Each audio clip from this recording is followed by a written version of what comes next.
Everyone watching this is a weirdo. Speech. Stage fright and what to do about it. An educational film presented as a series of title cards to be read alone, silently. Huh. I went to school with a Larry, Kansas. I wonder if it's the same guy. Bueller. Sorry. This is the strange story of Fred Strong. Not strange. A normal, happy boring. man who usually enjoys life. At least under his He's assumed someone drag Fred, identity of someone Madame like Kiki yourself. Bang Bang. But suddenly, without warning, Fred comes face to face with one of life's problems. A new one for him. The high-powered chairman of the local luncheon club asks him to speak at a club meeting. Who, me? Asks Fred. Oh, no, I'm not much of a speech maker. Not The much of a clubman is man either, persistent. according to my Sure, you wife. can do what he says. We want to hear all about your trip to Alaska. Fred's protests are to no avail. We'll count on you for next Thursday, says the clubman. And he's gone. Fred, whether he likes it or not, is committed to make a speech. Fred's trapped. Not unlike He the feels leather-bound as if he gimp just agreed stuffed to in a make small parachute cage. Jump or ride a rocket to the moon. Humana, humana, And humana. this is just the beginning.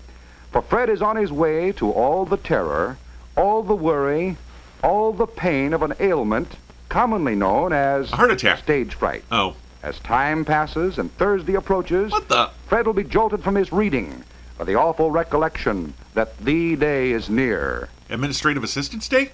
His deepest slumbers may be interrupted by the harrowing thought of what's to come. Oh, an emoji movie! No! And even food is hard to force into a stomach that feels as if it were loaded with hot bricks. That's how I feel after eating my wife's cooking. Am I right, fellas? Yes, sir. Freddie is scared. Just plain scared. His true fear is of transitional wipes. Ah! And on the day of the speech, he's really a sight. How do you eat a glass of water? The Toastmaster gives a glowing account of Fred's experience as a traveler and of his upstanding qualities as a man. He mentions how Fred is considered a leader of the community and how proud he is to introduce him. But look at Fred. He's not even sure he can stand up, let alone walk to the rostrum. Like in The Shining. He's trembling and weak in every Rostrum! joint. Rostrum! His feet are cold. And surprisingly small. His hands are hot and shaky. And then you twist the spaghetti onto the And fork. Fred wishes he were someplace else. Diagnosis? Stage fright. Starring Dick Van Dyke. Yes, and Fred's ailment is common to you. To you. He's regenerating! Wow! And to you. Yes, you've all had stage fright, and you know how bad it can be. But what can you do about it? First, you must recognize stage fright for what it is. Get tested early. Stage fright is fear. And what are you afraid of? Spiders. Are you afraid someone in your audience will stand up and take a pot shot at you? Well, I am now.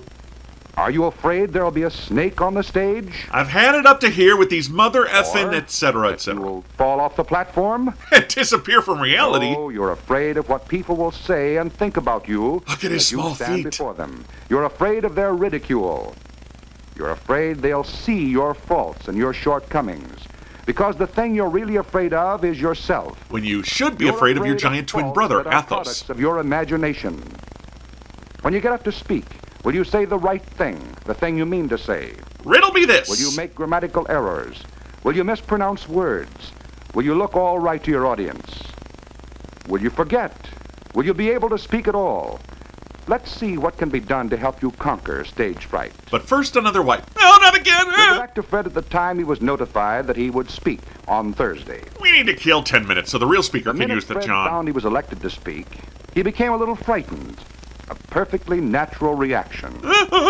So Fred should have begun to say to himself, well, they want me to speak at the luncheon club. Quite an honor. They must think I'm really somebody. Fred is building up his self-confidence. Wait, you mean that wasn't Eudora Welty I asked to speak? Ah, crap. Next, Fred carefully plans his speech so that when Thursday comes, he'll be absolutely certain of what he will say to the luncheon club. He writes down his ideas. There once was a man from Nantucket. He's laying the stepping stones of his talk by using facts, examples, stories, illustrations, reasons, and conclusions that will make up his speech. Also plenty of lies. By putting it down in black and white, Fred is sure he has something important to say. He knows where he is going.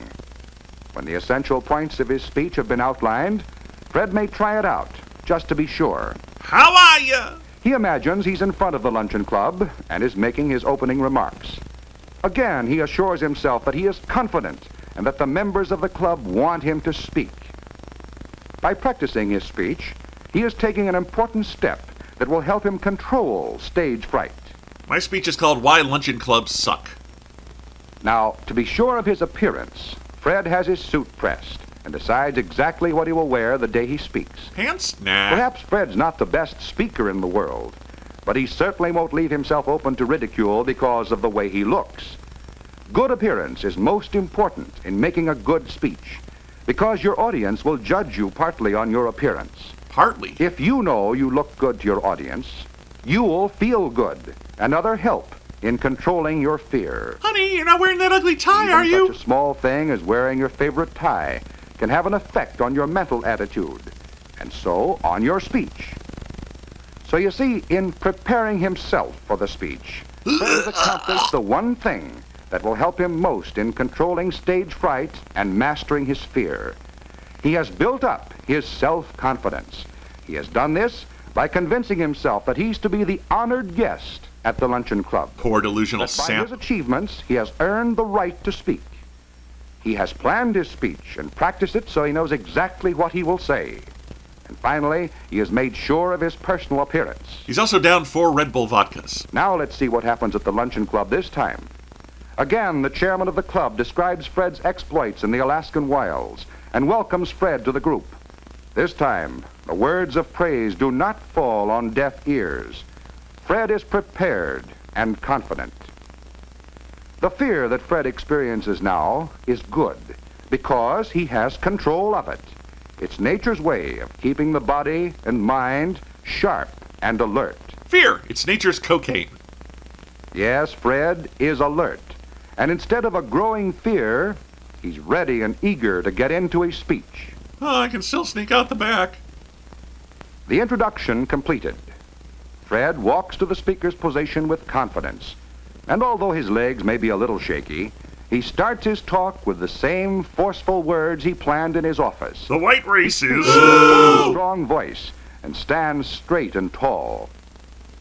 Fred's smart enough to know that his talk will not interest everyone, so he picks out the sympathetic faces in his audience and talks to them.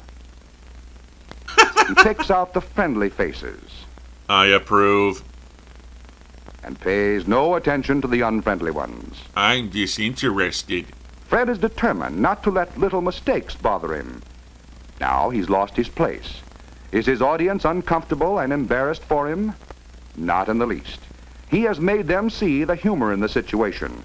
They're on his side. Yeah, it's called providing an alibi. As Fred continues speaking, he thinks of what he says, not how he says it. And so, in making a good speech, Fred has raised himself in the estimation of his friends and neighbors. And so More I than told that, the Inuit people, he no, has raised I'm not himself Christopher in his Maloney. own estimation. He feels more qualities of leadership and accomplishment than he has ever felt before. Oh, none of this He is explains the proud 3 of pocket his ability squares. to overcome the fear that would hinder his speech. Yes, Fred's talk is a success, and Fred's success can be your success. You can learn to master your fears about yourself. You can learn to control stage fright and make it work for you. But beware neck Just remember sweat. how Fred prepared himself by convincing himself that people wanted him to speak, by preparing his speech and practicing it. Grandpa, what by are you doing there? creating confidence in himself. It really does look like my grandpa, Fred did folks. it. You can do it. The Luncheon Club was later busted as a hotbed of subversive activity. Fred's speech, Alaska, good enough for the Polish, is still considered one of the worst examples of fascist propaganda of the modern age.